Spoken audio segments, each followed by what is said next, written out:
After the end of World War II, the world was split into two, East and West. This marked the beginning of the era called the Cold War.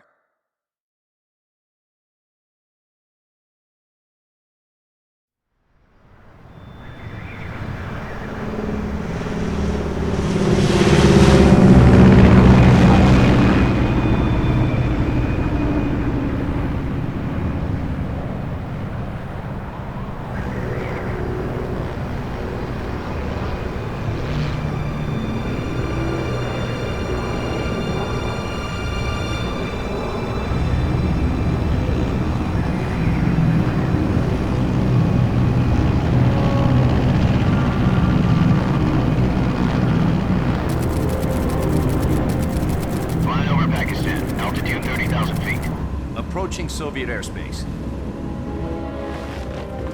20 minutes to drop off. Commencing internal depressurization. Equipment check. Arm main parachute. All right. You ready to go? Drop zone still showing a high pressure mass. Cav okay. Good. We've got high visibility.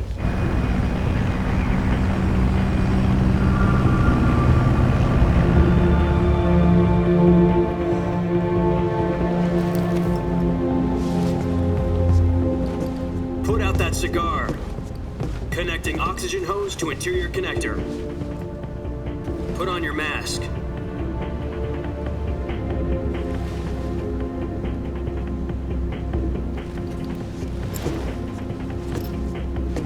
Does this panty waste know what he's doing?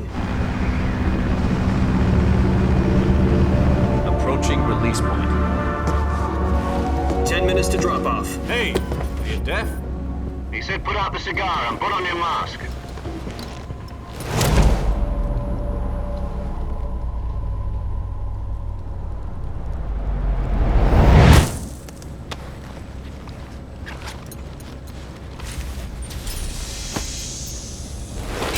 Depressurization complete. Checking oxygen supply. 6 minutes to drop off. Opening rear hatch.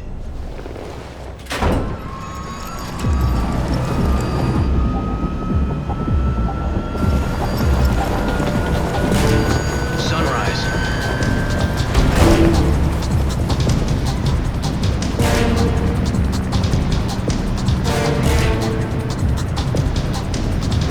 External temperature minus 46 degrees Celsius. 2 minutes to drop off. Stand up. You'll be falling at 130 miles per hour. Try not to get frostbite from the wind chill. 1 minute to drop off. Move to the rear. Activate the alarm bottle. This is one for the history books. The world's first halo jump. 10 seconds to drop off. Stand by. Status okay. All green. Prepare for drop-off. Countdown. 5, 4, 3, 2, 1. Spread your wings And fly. God be with you.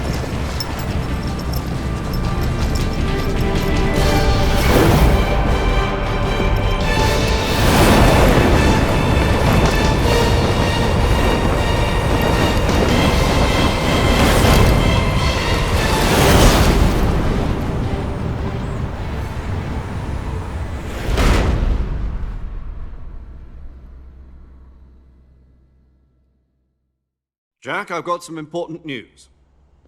The head of the CIA has finally given us the green light for the virtuous mission. Virtual mission? No, the virtuous mission. The future of our Fox unit depends on it. If it succeeds, we'll be officially organized into a unit. Virtuous mission?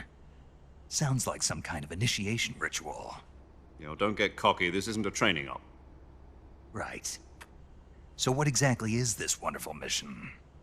Well, about 2 years ago, a certain Soviet scientist requested asylum in the West through one of our moles.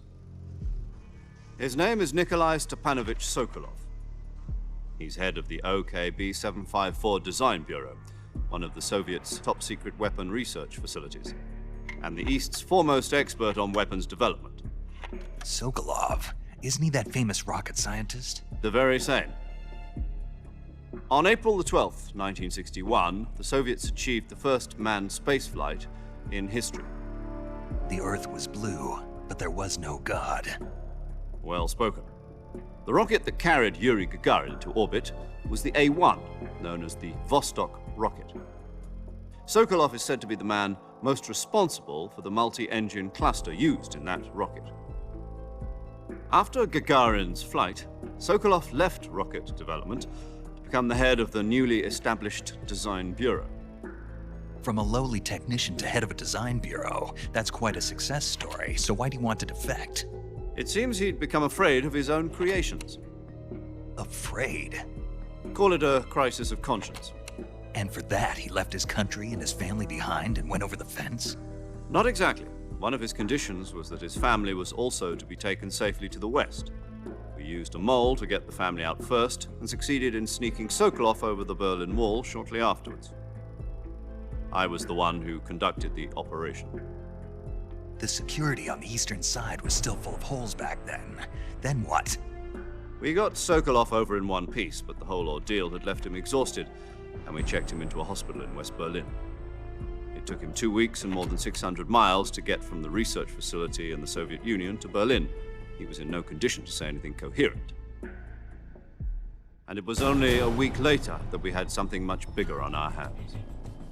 The Cuban Missile Crisis. October the 16th, 1962, President Kennedy received word that the Soviets were in the process of deploying intermediate-range ballistic missiles in Cuba.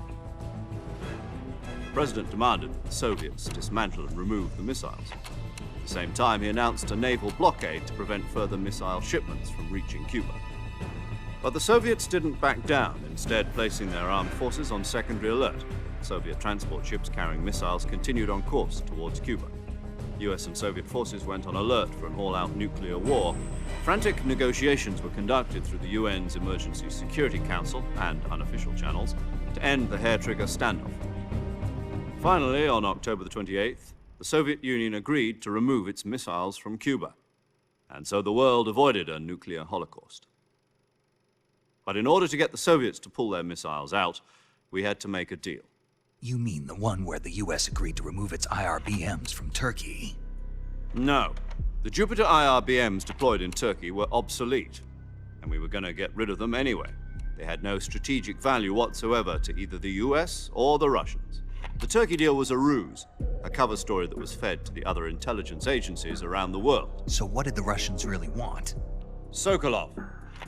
They wanted us to return Sokolov. You mean the Soviets pulled out of Cuba just to get their hands on Sokolov?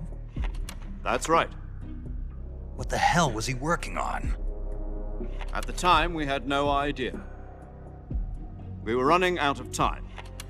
It was either give up Sokolov or risk full-scale nuclear war. In the end, we had no choice. President Kennedy gave in to Khrushchev's demand. The next day, I got Sokolov out of the hospital, handing him over to agents on the eastern side. Sokolov kept on screaming, "Save me," until he disappeared from my sight. Then a month ago, we received some new information from one of our moles. About Sokolov? Yes. He was taken back to the research facility and forced to continue working on the weapon in question under KGB supervision. What's more, it's on the verge of completion. So what kind of weapon is it? Something to do with space rockets? No, missiles. Same technology. I guess you're right. We don't know the details, but it appears to be a new kind of nuclear device. For half a year now, the Soviets have been conducting frequent nuclear tests at Semipalatinsk. Something to do with the weapon, I assume. We're talking about a secret weapon so big that Khrushchev was ready to pull out of Cuba to get it back. Is Sokolov still in the facility? No. According to our intelligence, he's in Selino-Yarsk, a place in the mountains about 3 miles to the west that's known as the Virgin Cliffs. The Virgin Cliffs. Nice name for a virtuous mission. They moved him there just recently. Why? Apparently, they're conducting a field test of the weapon, but it's our best chance to get him back. This mission would never have been possible if he was still in the research facility. This is our last chance. Sokolov must have known that too when he contacted us.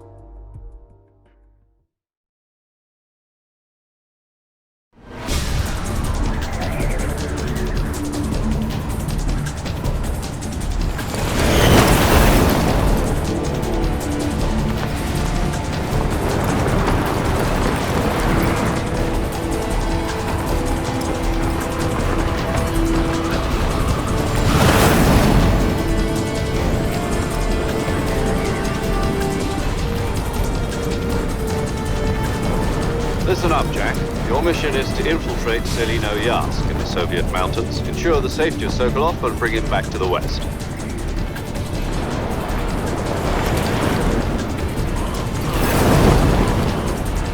If we don't get Sokolov back before that weapon is complete, we'll be facing a major crisis.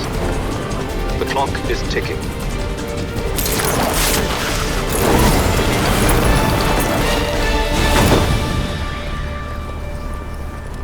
Once we've confirmed the rescue of Sokolov, stand by at the recovery point. A recovery balloon will be dropped at that point.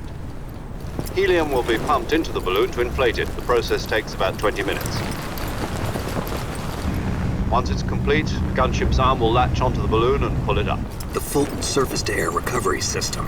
I'm familiar with the theory. Take it easy. It's been combat-proven. Do you think Sokolov is up to it? The shock will be less than during a parachute jump, and the arm can handle up to 500 pounds. So you're planning on going over the border in a single combat Talon? She's equipped with two 6-barrel 20mm Vulcan cannons, as well as two 40mm machine guns. Sounds like she could hold her own against a battalion of tanks. Even with the fuel in the reserve tank, we're facing a 4-hour time limit. If all goes well, it shouldn't take more than a few hours. Home in time for dinner. But if anything goes wrong, you'll be eating dinner, breakfast, and all the rest of your meals in the jungle.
Do you copy? You're already in enemy territory, and somebody might be listening in. From here on out, we'll be using code names to refer to each other. Your code name for this mission will be Naked Snake. I'll be referring to you as Snake from now on. You're not to mention your real name. Snake? What, you don't like snakes? What do you mean? Well, you've eaten one before, haven't you? In survival training. I'm glad to hear that. I don't know if I'd ever order one in a restaurant, but... Be careful, you might not have a choice. What about you, Major?